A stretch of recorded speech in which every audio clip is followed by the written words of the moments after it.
Hello everyone. तो आज हम स्टार्ट करेंगे with our new chapter that is carbon and its compounds. देखिए, कार्बन एंड इट्स कंपाउंड्स बहुत इंपॉर्टेंट है क्योंकि हमारी डे टू डे लाइफ में बहुत सारे ऑब्जेक्ट्स हैं, जैसे आपके कपड़े हैं, बुक्स हैं, या आप फर्नीचर की बात करें, ठीक है, आपकी जो कार्स हैं, व्हीकल्स हैं, उनमें बहुत सारा जो मटेरियल यूज़ हो रहा है। Most of the objects are based on carbon and its compounds. ठीक है, जितने भी ऑर्गेनिक कंपाउंड्स हैं, सारे ऑर्गेनिक कंपाउंड किस पे बेस्ड हैं? कार्बन पे।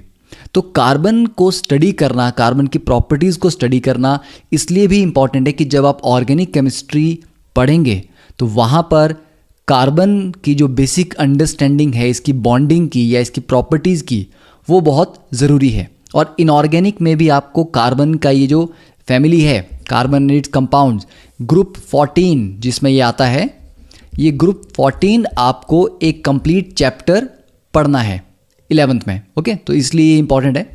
अब आप सोच रहे होंगे कि यहाँ पर ये जो मैंने कार का फोटो डिस्प्ले किया है, इसका कार्बन एंड इट्स कंपाउंड से या आपके सिलेबस से क्या रिलेशन है। देखिए, कार्बन के बारे में एक बहुत इंपॉर्टेंट पॉइंट, आपने कार्बन फाइबर का नाम सुना होगा कि कार्बन फाइबर एक बहुत ही लाइट वेट मटीरियल है और बहुत ही ज़्यादा स्ट्रॉन्ग भी है।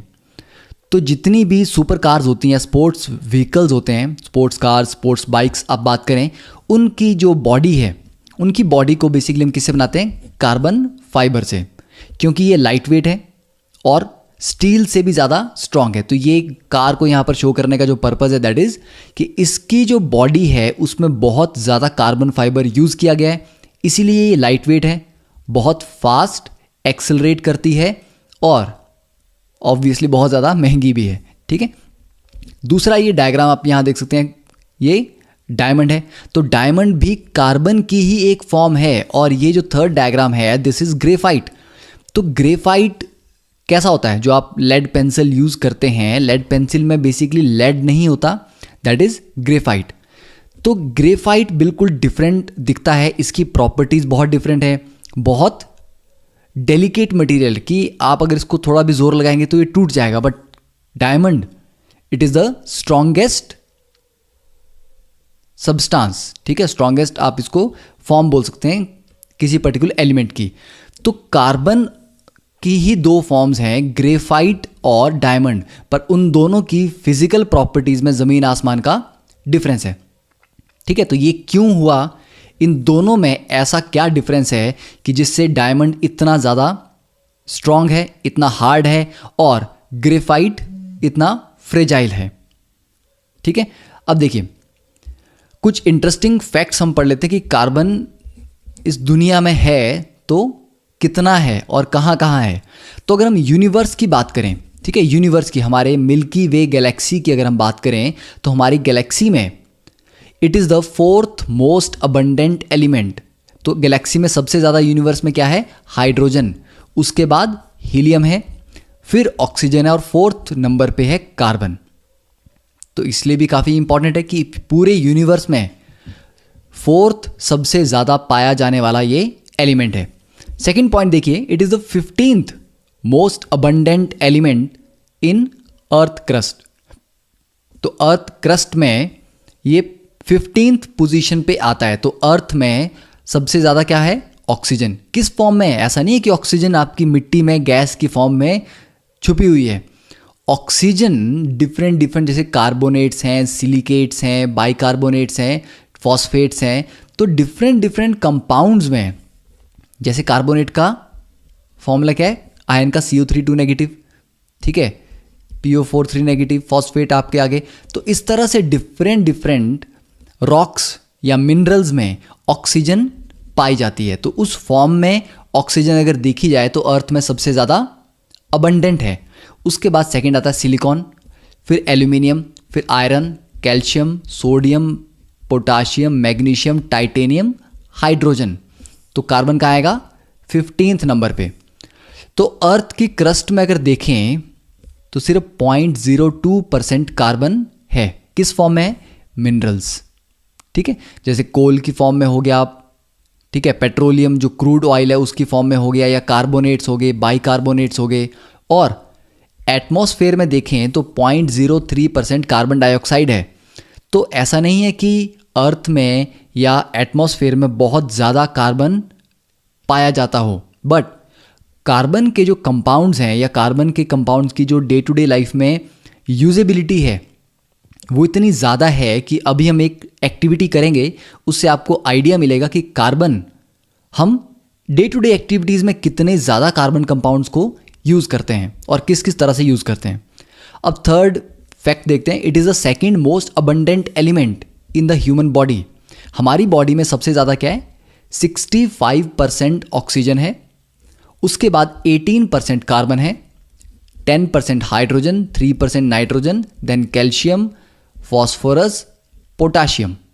ठीक है, और भी एलिमेंट्स हैं बट ये मैंने कुछ पर्टिकुलर यहाँ पर लिस्ट डाउन किए हैं। तो आप देख सकते हैं कि हमारी ह्यूमन बॉडी का ऑलमोस्ट 99% किन एलिमेंट से मिलकर बना है, ऑक्सीजन, कार्बन, हाइड्रोजन, नाइट्रोजन और कैल्शियम। ओके, तो अब ये कुछ फैक्ट्स हो गए कार्बन के बारे में। तो अब देखते हैं कि कार्बन का अगर आप एटम देखें तो कार्बन के एटम में क्या है, 6 प्रोटॉन्स हैं प्लस 6 न्यूट्रॉन्स हैं उसके न्यूक्लियस के अंदर। ठीक है, और न्यूक्लियस के आसपास क्या होंगे, 6 इलेक्ट्रॉन्स। ठीक है, 6 इलेक्ट्रॉन्स घूम रहे होंगे। तो डायग्राम आप देख सकते हैं, ये ब्लू कलर के क्या हैं, 6 इलेक्ट्रॉन, 1 2 3 4 5 6। ठीक है, आई गेस यहाँ पर उन्होंने कुछ ज़्यादा ड्रॉ कर दिए हैं, 1 2 3 4 5 6 7 इन्होंने ड्रॉ कर दिए। No, this will be 6 electrons. तो 6 प्रोटॉन हैं, 6 न्यूट्रॉन्स हैं और 6 इलेक्ट्रॉन्स हैं। तो इसका जो मास नंबर है, मास नंबर क्या होता है, proton plus neutron, proton plus neutron, that will be कितना होगा, 12। और इसका अगर हम एटॉमिक नंबर देखें तो एटॉमिक नंबर किसके बराबर होता है, नंबर ऑफ प्रोटॉन्स के बराबर, दैट विल बी 6। ओके, तो कार्बन को जब आप पीरियोडिक टेबल में देखते हैं तो पीरियोडिक टेबल में इसकी पोजीशन कहाँ है, 14th ग्रुप में। तो 14th ग्रुप में कार्बन आता है, उसके नीचे सिलिकॉन है, जर्मेनियम है, टिन है और लेड है। तो ये पूरी क्या है, ये आपका आ गया ग्रुप 14, या इसको हम कार्बन फैमिली भी बोलते हैं। ठीक है, तो ये आप पूरा एक चैप्टर 11th क्लास में इनऑर्गेनिक केमिस्ट्री में पढ़ेंगे। ठीक है, तो कार्बन के बारे में हमें पता लग गया, मास नंबर इसका 12 है, एटॉमिक नंबर 6 है, ये आपने जूनियर क्लासेस में ऑलरेडी पढ़ा हुआ है। अब देखते हैं फर्स्ट एक्टिविटी के, अगर आप अपने आसपास आपने सुबह से लेके अब तक जो भी डिफरेंट ऑब्जेक्ट्स यूज़ किए हैं या कंज्यूम किए हैं उनकी लिस्ट बनाएं, तो सुबह से अब तक आपने क्या क्या किया होगा। चलिए एक चीज़ हम बोल देते हैं कि आपने खाना तो खाया होगा सुबह। ठीक है, तो ब्रेकफास्ट, फिर उसके बाद आपने क्लोथ्स यूज़ किए, आप नहाए धोए, उसके बाद आपने क्लोथ्स, ठीक है, चेंज किए होंगे। तो ये हो गया। अगर आपने सुबह गलती से पढ़ाई भी की हो तो हम बुक्स को भी उसमें इंक्लूड कर सकते हैं जो आपने ऑब्जेक्ट्स यूज़ किए होंगे। ठीक है, आपने कुछ यूटेंसिल्स यूज़ किए होंगे, खाना खाया तो कुछ बर्तन में खाया होगा, वो मेटल के भी हो सकते हैं या डिफरेंट मटेरियल के भी हो सकते हैं। ओके, क्ले से बने हुए। तो ये जनरल है। और हो सकता है आपने कोई मेडिसिन ली हो। ठीक है, अगर आप कोई भी सपोज अगर कोई प्रॉब्लम है तो आप हो सकता है कि मेडिसिन भी खा रहे हो सुबह। ये जनरल कुछ ऑब्जेक्ट्स हो गए। ठीक है, और कोई ऑब्जेक्ट आपको इस तरह से याद आ रहा हो जो आपने सुबह से लेके अब तक, क्लोथ्स हो गए, बुक्स हो गए। अगर आप स्कूल आएंगे तो आपका स्कूल बैग होगा, तो बैग और क्लोथ्स में कुछ ज़्यादा डिफरेंस चलिए हम नहीं होते। आप घर में नहा रहे हैं, जो पानी की जो पाइप है अगर वो मेटल की नहीं है तो वो किसकी होगी, पीवीसी की हो सकती है। ठीक है, आपके घर में जिस बर्तन में कुकिंग की गई उसमें कुछ नॉन स्टिक कोटिंग की होती है, उसको आप बोलते हैं टेफ्लॉन कोटेड मटेरियल। ठीक है, आपके जो कुकिंग यूटेंसिल है जिसमें आप खाना बना रहे हैं, ठीक है, मान लीजिए आप ऑमलेट बना रहे हैं तो उस पर क्या होती है, टेफ्लॉन की कोटिंग होती है ताकि जो खाने की चीज़ें हैं वो उस पर चिपके ना। ठीक है, तो ये कुछ जनरल एग्जांपल ले लेते हैं। अब देखते हैं इनमें से कितने कार्बन से रिलेटेड हैं। तो ब्रेकफास्ट में आपने जो भी खाया खाना वो बेसिकली क्या है, ऑर्गेनिक कंपाउंड्स हैं। ठीक है, वो बॉडी में जाके किस में ब्रेक होंगे?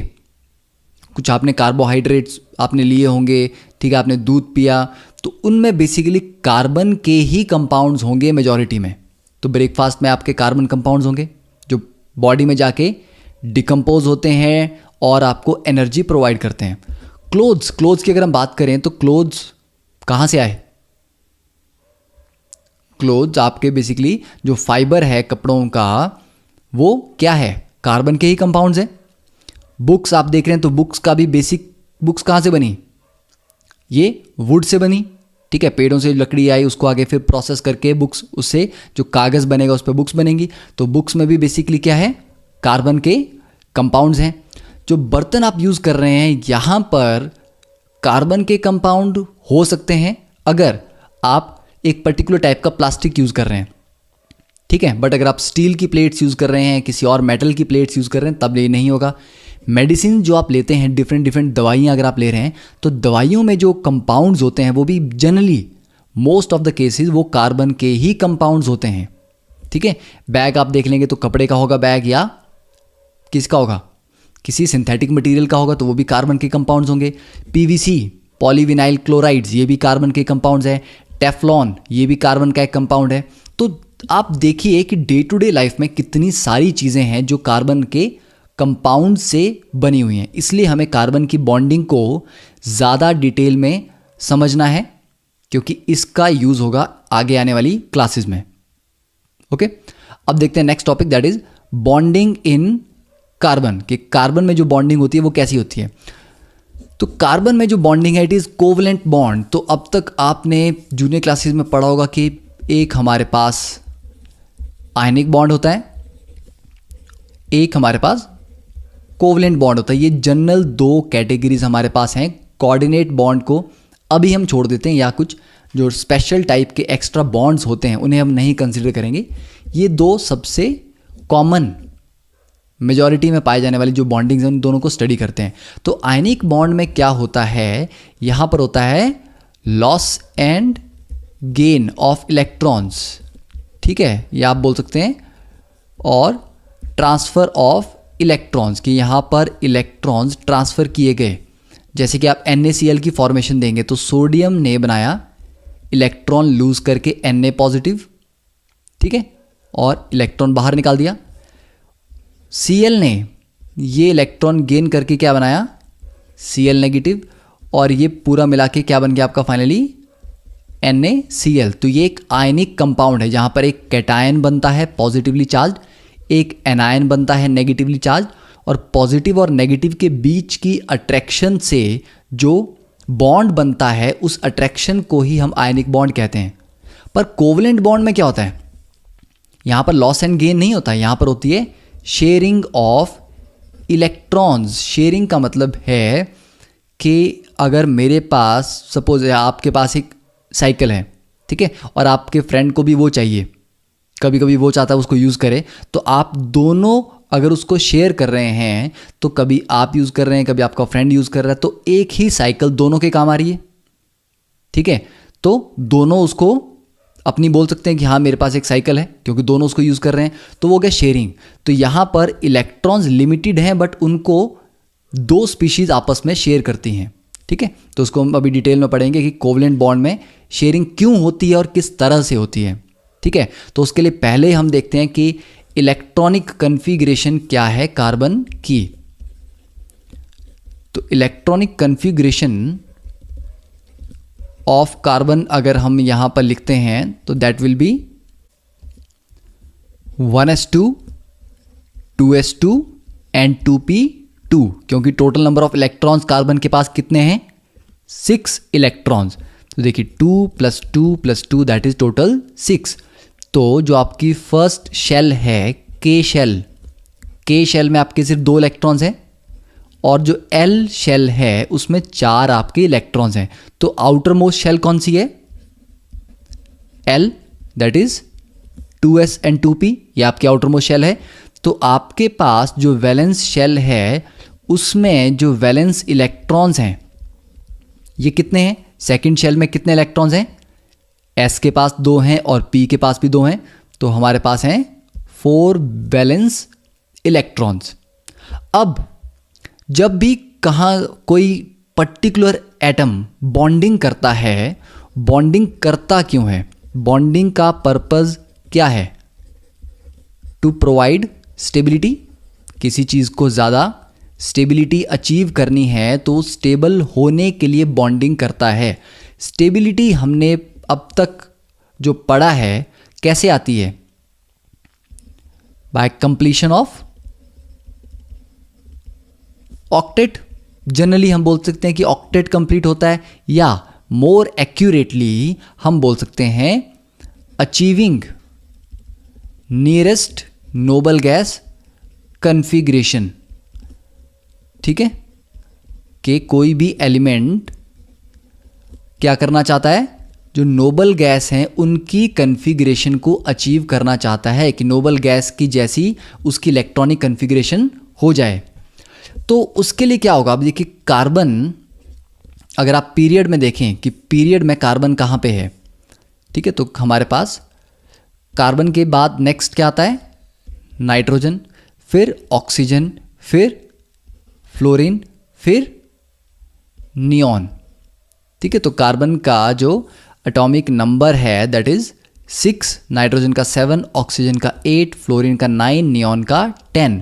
Now neon is a noble gas. तो नियॉन की कन्फिग्रेशन को अचीव करने के लिए कार्बन को क्या करना पड़ेगा? या तो कार्बन के पास देखिए 6 इलेक्ट्रॉन्स हैं तो 4 इलेक्ट्रॉन गेन करे। तो कार्बन अगर 4 इलेक्ट्रॉन गेन करेगा तो क्या बनेगा? C4 नेगेटिव, क्योंकि एक इलेक्ट्रॉन गेन करने पे 1 नेगेटिव चार्ज आता है, तो 4 इलेक्ट्रॉन गेन करके C4 नेगेटिव बनेगा। तब नोबल गैस के बराबर इसमें इलेक्ट्रॉन्स आ जाएंगे। ठीक है, दूसरा तरीका क्या है? नियॉन से पीछे और कौन सी नोबल गैस आती है? हीलियम। ठीक है, एक ही नोबल गैस तो नहीं है, तो कार्बन अपने से आगे आने वाली नोबल गैस को भी अचीव कर सकता है। और इससे पीछे जो नोबल गैस आती है हीलियम, हीलियम का एटॉमिक नंबर कितना है? 2। तो कार्बन अगर हीलियम के बराबर जाना चाहे तो उसको क्या करना पड़ेंगे? 4 इलेक्ट्रॉन छोड़ने पड़ेंगे। तो 6 से 4 गए तब जाके 2 इलेक्ट्रॉन बचेंगे, तो इसमें फिर क्या बनेगा? C4 positive. तो ये 2 तरीके हमारे दिमाग में आते हैं क्योंकि हमने आयनिक बॉन्डिंग को भी रिसेंटली पढ़ा है। बट मेन पॉइंट ये है कि ना तो C4 नेगेटिव बनता है ना ही C4 पॉजिटिव बनता है। क्यों? क्योंकि 4 इलेक्ट्रॉन गेन करने के बाद क्या हो जाएगा? हमारे पास होंगे 6 प्रोटॉन्स और 10 इलेक्ट्रॉन। अब देखिए, जब कार्बन न्यूट्रल है तो उसमें 6 प्रोटॉन हैं और 6 इलेक्ट्रॉन्स हैं, तो मतलब 6 प्रोटॉन 6 इलेक्ट्रॉन्स को संभाल रहे हैं। 1:1 चल रहा है काम उन दोनों के बीच में। अट्रैक्शन बिल्कुल बैलेंस्ड है। अब जब 6 प्रोटॉन्स को 10 इलेक्ट्रॉन को संभालना पड़ गया तो क्या होगा? सिस्टम अनस्टेबल हो जाएगा, नंबर ऑफ इलेक्ट्रॉन ज़्यादा हो जाएंगे, रिपल्शंस बढ़ जाएंगी और ये सिस्टम काम नहीं करेगा। तो 4 इलेक्ट्रॉन गेन करना बहुत बड़ा काम है, बहुत मुश्किल है। ठीक है, तो ये पॉसिबिलिटी ठीक नहीं है, तो ये नहीं होता। हाँ, ऑक्सीजन 2 इलेक्ट्रॉन गेन कर सकते हैं क्योंकि ऑक्सीजन के पास 8 हैं, इसको 2 और चाहिए, तो ये 2 गेन करके 10 में चला जाएगा। तो 2 गेन करने में दिक्कत नहीं है। फ्लोरीन एक ही गेन करके नोबल गैस कन्फिग्रेशन को अचीव कर लेगा, तो वो बहुत इजीली एक गेन करना चाहेगा। बट कार्बन को 4 गेन करने पड़ेंगे, मुश्किल है। ठीक है, अब दूसरा तरीका देखते हैं कि 4 इलेक्ट्रॉन लूज कर दे। देखिए, 4 इलेक्ट्रॉन लूज करना भी बहुत मुश्किल है क्योंकि तब क्या हो जाएगा? 6 प्रोटॉन्स बचेंगे पर 2 ही इलेक्ट्रॉन्स होंगे। तो ऐसा समझिए, पहले जब 6 प्रोटॉन 6 इलेक्ट्रॉन थे, 1 इलेक्ट्रॉन आपने निकाल दिया तो क्या होगा? 6 प्रोटॉन प्लस 5 इलेक्ट्रॉन। तो 6 प्रोटॉन 5 को ज़्यादा स्ट्रांगली खींच के रखेंगे क्योंकि प्रोटॉन ज़्यादा हो गए। अब जब आपने एक और निकाल दिया तो ये 4 हो गए। 6 का 4 के ऊपर अट्रैक्शन और ज़्यादा स्ट्रांग हो जाएगी, तो अगला इलेक्ट्रॉन निकालना और मुश्किल हो जाएगा। अब फिर भी किसी तरीके से आपने एक और निकाल दिया तो ये 3 हो गए। अब 6 को सिर्फ अगर 3 को ही अट्रैक्ट करना है तो अट्रैक्टिव फोर्सेस और भी स्ट्रांग हो जाएंगी। तो इन 3 से अब एक और निकालना और भी मुश्किल हो जाएगा। तो इस तरह से टोटल 4 इलेक्ट्रॉन निकालने के लिए बहुत ज़्यादा एनर्जी लगेगी, रिक्वायर्स वेरी हाई एनर्जी। इतनी हाई एनर्जी अगर देनी पड़ जाए तो फिर स्टेबिलिटी का क्या फ़ायदा। ठीक है कि अगर आपको लॉटरी जीतने के लिए 1 करोड़ की लॉटरी जीतने के लिए 1.5 करोड़ की रिश्वत ही देनी पड़ जाए तो ऐसी लॉटरी तो किसी काम की नहीं है। ठीक है, तो यहाँ पर ये 2 ऑप्शन फेल हो गई कि ना तो ये इलेक्ट्रॉन लूज करके कैटायन बनाएगा, ना ही ये इलेक्ट्रॉन गेन करके एनायन बनाएगा। तो अब और क्या हमारे पास ऑप्शन है। अब हमारे पास ऑप्शन आती है कोवलेंट बॉन्डिंग की, कि चलो अगर हम लूज नहीं कर सकते, गेन नहीं कर सकते तो शेयर ही कर लेते हैं। ठीक है, तो हम लिख सकते हैं कि कार्बन ओवरकम्स दिस प्रॉब्लम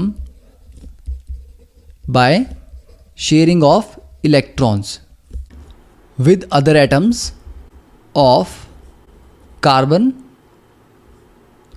और other elements के वो कार्बन अपने ही और एटम्स के साथ इलेक्ट्रॉन शेयर कर सकता है या दूसरे एलिमेंट्स के साथ इलेक्ट्रॉन शेयर कर सकता है। अब ये जो शेयरिंग का तरीका है ये सिर्फ कार्बन ही नहीं करता, ये और एलिमेंट्स भी करते हैं। ठीक है, तो फॉर एग्जांपल सबसे इजी और सिंपल शेयरिंग देखते हैं हाइड्रोजन्स के बीच। तो देखिए हाइड्रोजन के पास 1 इलेक्ट्रॉन होता है। ठीक है, और नियरेस्ट नोबल गैस क्या है, हीलियम, 2 इलेक्ट्रॉन उसमें होते हैं। तो हम 2 हाइड्रोजन लेते हैं, इस एक हाइड्रोजन के पास अपना 1 इलेक्ट्रॉन है, इस एक हाइड्रोजन के पास भी अपना 1 इलेक्ट्रॉन है। तो यहाँ ये क्या करेंगे, शेयरिंग ऑफ इलेक्ट्रॉन। तो ये दोनों हाइड्रोजन अपना अपना 1-1 इलेक्ट्रॉन शेयर करते हैं। तो ये 1 इलेक्ट्रॉन पहले का आ गया, ये इलेक्ट्रॉन दूसरे का आ गया। अब अगर गिना जाए तो पहले हाइड्रोजन के पास भी 2 आएंगे क्योंकि शेयर हैं ये। ठीक है, शेयरिंग हुई है तो दोनों इलेक्ट्रॉन्स को दोनों हाइड्रोजन अपना अपना समझेंगे। तो इस हाइड्रोजन के पास भी 2 हैं, इस हाइड्रोजन के पास भी 2 हैं। ठीक है, तो नोबल गैस कन्फिग्रेशन आ गई इसकी हीलियम के बराबर। तो ये स्टेबल हो गया और इसको आप लिखते हैं H single bond H, 2 electrons का मतलब है एक सिंगल बॉन्ड। ठीक है, अब सेकेंड एग्जांपल देखते हैं कि हाइड्रोजन का अगर कार्बन के साथ बॉन्ड बनाना हो। ठीक है, तो कार्बन के पास वैलेंसी कितनी होती है, 4। तो मान लीजिए ये कार्बन के पास 4 इलेक्ट्रॉन आ गए। ठीक है, अब कार्बन को नोबल गैस कन्फिग्रेशन पे जाना, उसको तो 4 और चाहिए। ठीक है, तो होगा क्या, हम 4 हाइड्रोजन ले लेते हैं। ओके, तो उससे क्या होगा, एक कार्बन 4 हाइड्रोजन के साथ कंबाइन करेगा। ठीक है, आपको समझ आ रहा है, कार्बन की वैलेंसी है 4 इलेक्ट्रॉन्स और नोबल गैस बनाने के लिए उसको कितने चाहिए, 8। तो मतलब 4 और चाहिए। तो वो 4 हाइड्रोजन्स के साथ शेयरिंग करके 4 इलेक्ट्रॉन एक्स्ट्रा ले लेगा। तो देखिए कार्बन ये आ गया। अब यहाँ पर 1 हाइड्रोजन, यहाँ दूसरा हाइड्रोजन, यहाँ तीसरा हाइड्रोजन और यहाँ चौथा हाइड्रोजन। तो ये हाइड्रोजन का इलेक्ट्रॉन, हाइड्रोजन और उसका 1 इलेक्ट्रॉन, ये दूसरी हाइड्रोजन उसका 1 इलेक्ट्रॉन, ये तीसरी हाइड्रोजन का 1 इलेक्ट्रॉन और ये 4th हाइड्रोजन का 1 इलेक्ट्रॉन। और वैसे ही कार्बन का यहाँ 1 इलेक्ट्रॉन, यहाँ दूसरा इलेक्ट्रॉन, यहाँ 3rd और यहाँ 4th। तो कार्बन ने 4 हाइड्रोजन के साथ शेयरिंग की। अब कार्बन के पास अगर आप गिनेंगे तो कार्बन के पास कितने इलेक्ट्रॉन्स हैं, 8 इलेक्ट्रॉन्स। तो उसका क्या है, ऑक्टेट कंप्लीट हो गया। ठीक है, 8 इलेक्ट्रॉन्स का मतलब है वो नियरेस्ट नोबल गैस कन्फिग्रेशन में पहुंच गया। वैसे ही हर एक हाइड्रोजन के पास क्या है, ईच हाइड्रोजन हैज़ 2 इलेक्ट्रॉन्स, मतलब उसका डुप्लेट कंप्लीट हो गया। ठीक है, तो यहाँ पर दोनों को सेटिस्फेक्शन होगी, हाइड्रोजन का अपना काम हो गया, कार्बन का भी अपना काम हो गया। तो ये हुई sharing of electrons in CH4। This is CH4 molecule. और इसको अगर हमें रिप्रेजेंट करना है तो ये इस तरह से हम ड्रॉ करते हैं इसको, ठीक है। तो हर एक बॉन्ड का मतलब है 2 इलेक्ट्रॉन्स। तो यहाँ आप इसको अब डिफरेंट कलर से भी बता सकते हैं कि मान लीजिए ये वाला जो कलर है ये कार्बन के इलेक्ट्रॉन्स हो गए, ठीक है, और ये हाइड्रोजन के इलेक्ट्रॉन्स हो गए। Okay, that is clear. अब नेक्स्ट एग्जांपल लेते हैं कि ऑक्सीजन के बीच में शेयरिंग कैसे होती है। अब देखिए, ऑक्सीजन की अगर हम बात करें तो ऑक्सीजन की वैलेंसी कितनी है, अगर इसकी कॉन्फ़िगरेशन लिखते हैं 1s2 2s2 2p4। ओके, तो यहाँ पर नंबर 2 शेल में कितने इलेक्ट्रॉन्स हैं, 6 वैलेंस इलेक्ट्रॉन। तो जब भी आप इस तरह से शेयरिंग के लिए स्ट्रक्चर लिखते हो, इन स्ट्रक्चर्स में सिर्फ वैलेंस इलेक्ट्रॉन यूज़ करने हैं। यहाँ कार्बन में मैंने 4 इलेक्ट्रॉन इसलिए लिखे क्योंकि कार्बन की वैलेंस 4 है। तो यहाँ पर याद रखिए कि only valence electrons are shown here, ठीक है। 6 इलेक्ट्रॉन नहीं मैं दिखाऊंगा, मैं सिर्फ वैलेंस इलेक्ट्रॉन यहाँ पर दिखाऊंगा, क्योंकि जो बॉन्डिंग में पार्टिसिपेट करते हैं वो सिर्फ वैलेंस इलेक्ट्रॉन ही होते हैं। तो उसी के अकॉर्डिंग अगर ऑक्सीजन के पास देखा जाए तो ऑक्सीजन के पास 6 इलेक्ट्रॉन्स होंगे। तो देखिए 1 2 3 4 5 6।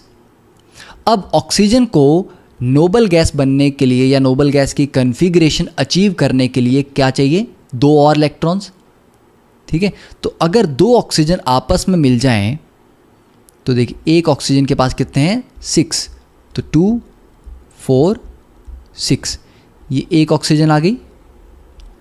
और वैसे ही दूसरी ऑक्सीजन के पास भी कितने होंगे, 2 4 और 6, ये दूसरी ऑक्सीजन आ गई। तो इन दोनों के बीच में अगर शेयरिंग ऑफ इलेक्ट्रॉन्स होती है तो क्या होगा, ये 2 ऑक्सीजन्स, थोड़ा सा यहाँ बड़ा स्ट्रक्चर्स देखिए, तो यहाँ पर ये 2 ऑक्सीजन्स आ गई। अब पहली ऑक्सीजन के पास कितने इलेक्ट्रॉन्स है, 2 4 6। दूसरी ऑक्सीजन के पास भी डिफरेंट कलर यूज़ कर लेते हैं, 2 4 6।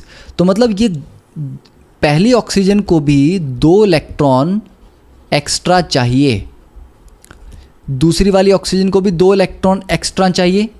तो दोनों ने अपने 2-2 इलेक्ट्रॉन आपस में शेयर करने की सोची। तो पहले वाले ने अपनी दूसरे के साथ शेयर किए, दूसरी ने पहली वाले के साथ शेयर किए।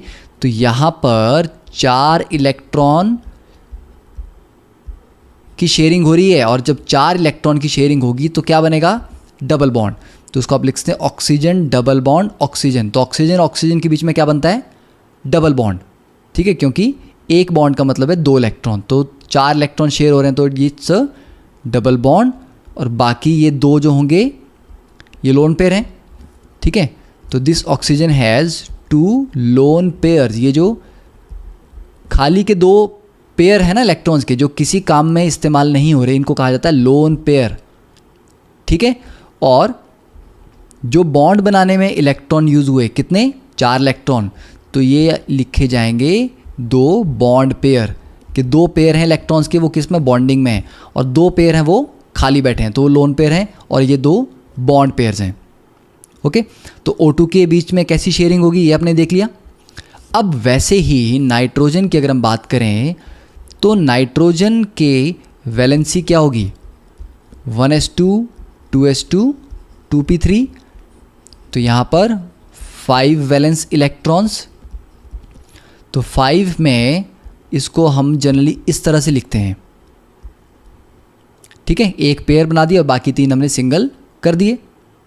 ओके, अब नाइट्रोजन के पास क्योंकि 5 वैलेंस इलेक्ट्रॉन हैं, इसको एडिशनल कितने चाहिए, नोबल गैस बनाने के पास जाने के लिए 3 इलेक्ट्रॉन चाहिए। तो 2 नाइट्रोजन आपस में मिलेंगी। तो देखिए एक नाइट्रोजन के पास ये 5 हैं, दूसरी नाइट्रोजन के पास भी ये 5 है, और दोनों को 3-3 एक्स्ट्रा चाहिए, तो दोनों अपने 3-3 शेयर करेंगे, तो शेयरिंग ऑफ इलेक्ट्रॉन्स।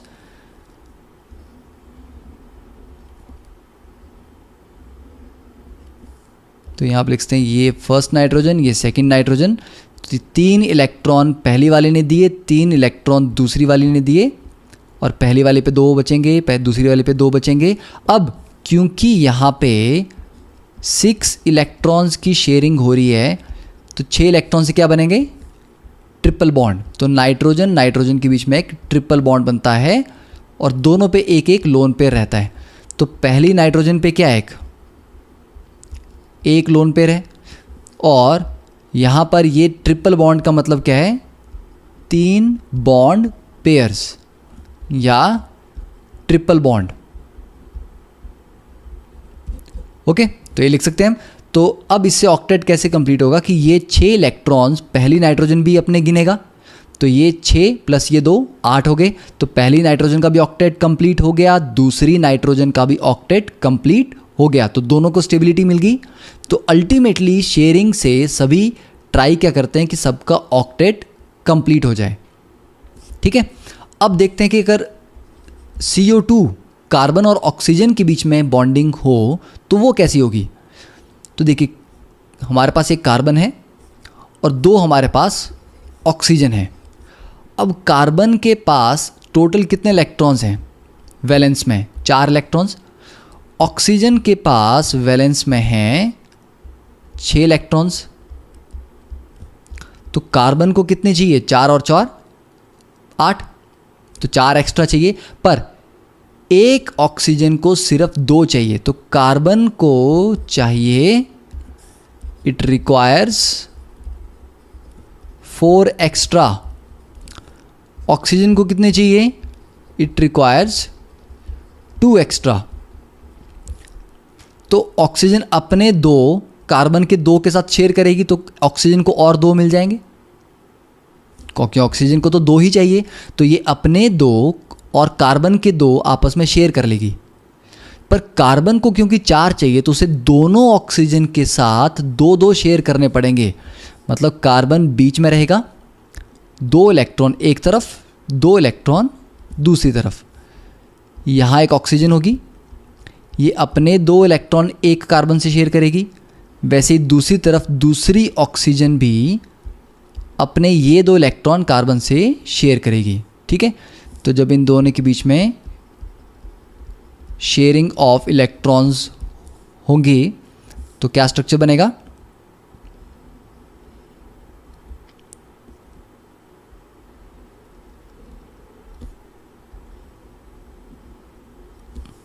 तो ये हमारे पास सेंटर में आ गया कार्बन, ये ऑक्सीजन, और कार्बन ने लेफ्ट वाली ऑक्सीजन के साथ 2 शेयर किए, राइट वाली के साथ 2 शेयर किए। इस ऑक्सीजन ने भी यहाँ 2 शेयर किए, यहाँ पर 2 शेयर किए।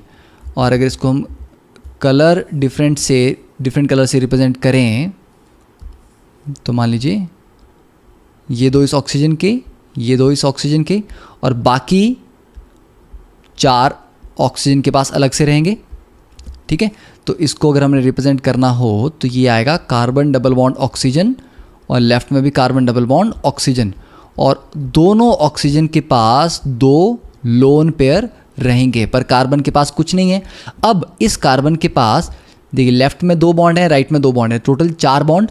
तो 4 बॉन्ड का मतलब 8 इलेक्ट्रॉन, दैट इज ऑक्टेट इसका कंप्लीट हो गया। ऑक्सीजन के पास देखें, ऑक्सीजन के पास 2 लोन पेयर हैं, 4 इलेक्ट्रॉन, और 2 बॉन्ड्स हैं, यहाँ पर भी 4 इलेक्ट्रॉन, तो इसका भी ऑक्टेट कंप्लीट हो गया। तो कार्बन और ऑक्सीजन तीनों के ऑक्टेट यहाँ पर कंप्लीट हैं। तो दिस प्रोवाइड्स स्टेबिलिटी। तो इस तरह से आपको बहुत सारे स्ट्रक्चर्स के लिए कोवलेंट बॉन्डिंग को प्रैक्टिस करना है। ठीक है, जाते जाते एक और स्ट्रक्चर फिर देख लेते हैं, अमोनिया। तो यहाँ नाइट्रोजन हाइड्रोजन के साथ कंबाइन करता है, तो एक नाइट्रोजन की वैलेंस है 5। अब हम क्या करेंगे, एक हाइड्रोजन यहाँ रखते हैं, एक हाइड्रोजन यहाँ रखते हैं, और एक हाइड्रोजन यहाँ रखते हैं। ठीक है, तो इससे आपके पास फाइनली जो स्ट्रक्चर मिलेगा that will be NH3, this is called ammonia gas. तो नाइट्रोजन के पास एक लोन पेयर रहता है और 3 बॉन्ड बनते हैं इसके 3 हाइड्रोजन्स के साथ। तो नाइट्रोजन के पास एक लोन पेयर है और 3 बॉन्ड पेयर हैं, तो टोटल 2 4 6 8। तो नाइट्रोजन का भी ऑक्टेट कंप्लीट और तीनों हाइड्रोजन के डुप्लेट्स कंप्लीट। तो I think this is sufficient कि कोवलेंट बॉन्डिंग किस तरह से हमें रिप्रेजेंट करनी है। और ये जो डायग्राम हम बना रहे हैं इस तरह के इलेक्ट्रॉन शेयरिंग के, इनको बोलते हैं लुईस डॉट स्ट्रक्चर्स। क्या कहते हैं इन्हें? लुईस डॉट स्ट्रक्चर्स, ठीक है, क्योंकि एक एक डॉट से हम इलेक्ट्रॉन को रिप्रेजेंट कर रहे हैं यहाँ पे, ठीक है। इसकी इंपॉर्टेंस आगे ऑर्गेनिक केमिस्ट्री में जब हम रेजोनेंस पढ़ेंगे एक कॉन्सेप्ट, तो वहाँ पर आपको इसकी इंपॉर्टेंस समझ आएगी और ज़्यादा डिटेल में समझ आएगी कि लुईस डॉट स्ट्रक्चर्स कहाँ कहाँ इंपॉर्टेंट हैं, कहाँ कहाँ यूज़ होते हैं। फॉर्मल चार्जेस हम कैलकुलेट करेंगे ऑर्गेनिक में, वहाँ पर आपको लुईस डॉट स्ट्रक्चर्स बनाने आने चाहिए और करेक्ट बनाने आने चाहिए, ठीक है। तो that is about the covalent bonding. अब नेक्स्ट देखते हैं allotropes of carbon.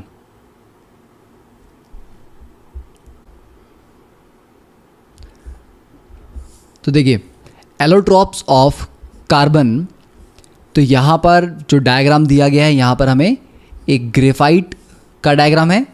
First is graphite, second is diamond और थर्ड इज बकमिंस्टर फुलरीन, जिसको C60 कहा जाता है या बकी बॉल कहा जाता है या जस्ट फुलरीन भी कहा जाता है। तो एलोट्रोप्स बेसिकली क्या होते हैं? कार्बन एक पर्टिकुलर एलिमेंट है, ओके। एक एलिमेंट मतलब कार्बन के ही एटम्स आपस में किस तरह से जुड़े हुए हैं, वो डिफरेंट तरीके से अलग अलग स्ट्रक्चर बना सकते हैं। जैसे ग्रेफाइट में अगर आप देखें तो एक पर्टिकुलर कार्बन 3 और कार्बन से यहाँ पर जुड़ा हुआ है, ठीक है। तो हर एक कार्बन 3 कार्बन से जुड़ा होगा और ये एक लेयर है। ये जो आपको ये दिखाई दे रहा है, ये एक लेयर है। इसके नीचे ऐसी एक और लेयर है। तो ग्रेफाइट कैसा होता है, आप ये मान लीजिए आपने एक पेपर लिया, एक पेज लिया, उसके ऊपर एक और पेज रख दिया, उसके ऊपर एक और पेज रख दिया, तो ये लेयर्ड स्ट्रक्चर है, ठीक है। इसमें एक लेयर, एक दूसरी लेयर, तीसरी लेयर, चौथी लेयर, इस तरह से लेयर्स के ऊपर लेयर्स बनी रहती हैं। इसीलिए ग्रेफाइट थोड़ा स्लिपरी होता है, क्योंकि लेयर्स एक दूसरे के ऊपर फिसल जाती हैं। तो ग्रेफाइट में एक कार्बन 3 कार्बन से बॉन्डेड है और ग्रेफाइट इलेक्ट्रिसिटी कंडक्ट करता है, ठीक है। तो यहाँ पर कार्बन एटम्स एक पर्टिकुलर तरीके से आपस में बॉन्ड बना रहे हैं। डायमंड में क्या डिफरेंस है? डायमंड में अगर आप देखें तो एक पर्टिकुलर यहाँ पर जो कार्बन है, ये देखिए 1 2 3 4, ये 4 कार्बन से बॉन्डेड है। डिफरेंस है ना दोनों में। ग्रेफाइट में एक कार्बन 3 कार्बन से बॉन्डेड था, डायमंड में हर कार्बन 4 कार्बन से बॉन्डेड होगा। वो 4 आगे हर एक 4 के साथ बॉन्डेड होंगे, ठीक है। तो दोनों में किस तरह से वो स्ट्रक्चर अपना बना रहे हैं मॉलिक्यूलर लेवल पे, एटॉमिक लेवल पे, इसका डिफरेंस है।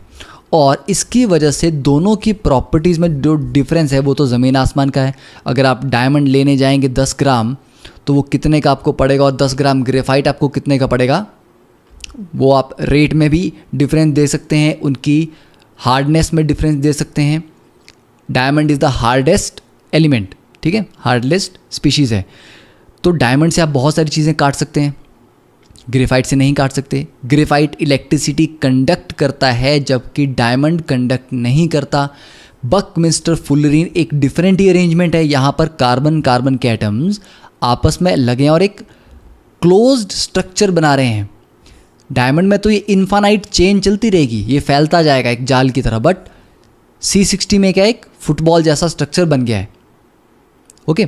तो एलोट्रोप्स बेसिकली देखिए क्या होते हैं, एक ही एलिमेंट जब अलग अलग फॉर्म्स में, फिजिकल फॉर्म्स में एग्जिस्ट करता है, उन फॉर्म्स को एलोट्रोप्स कहा जाता है और इस प्रॉपर्टी को कहते हैं एलोट्रॉपी। तो it is the property of some chemical elements to be able to take 2 और मोर डिफरेंट फॉर्म्स, कि कोई केमिकल एलिमेंट 2 या 2 से ज़्यादा डिफरेंट फॉर्म्स में एग्जिस्ट कर रहा है, जहाँ पर atoms are arranged differently by chemical bonds, कि उनमें डिफरेंस क्या है कि एटम्स अलग अलग तरीके से एक दूसरे के साथ जुड़े हुए हैं। तो यहाँ पर तो हमने सिर्फ 3 एलोट्रॉप्स इसके पढ़े हैं, बट अगर आप डिटेल्ड इसके अगर आप थोड़ी सी जाएं तो आपके जनरल नॉलेज के लिए कार्बन के टोटल 8 एलोट्रॉप्स हैं। पहला है डायमंड, तो ये मान लीजिए इसको, इसकी प्रॉपर्टी क्या है, हार्डेस्ट सब्सटेंस, बहुत ज़्यादा हार्डनेस है इसकी, ठीक है। Second point, non conductor of electricity, ठीक है, इलेक्ट्रिसिटी को कंडक्ट नहीं करता है। और डायमंड में क्या है, एक 3 डायमेंशनल अरेंजमेंट है या 3D स्ट्रक्चर है इसका, तो 3D arrangement of carbon atoms, ठीक है। तो 3D अरेंजमेंट की वजह से इसकी जो स्ट्रेंथ है वो बहुत ज़्यादा है। ओके, तो ये कुछ जनरल प्रॉपर्टीज हम इसकी लिखते हैं। ग्रेफाइट क्या है, हार्डेस्ट तो नहीं है, बट ये कंडक्ट्स इलेक्ट्रिसिटी, तो ये इसकी एक प्रॉपर्टी हुई, ठीक है। इट इज़ स्लिपरी, क्यों, क्योंकि लेयर्ड स्ट्रक्चर है, लेयर्स एक दूसरे के ऊपर स्लिप करती हैं, तो ये स्लिपरी है।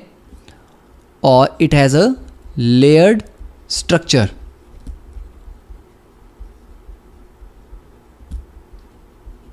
where each carbon is bonded to 3 other carbons.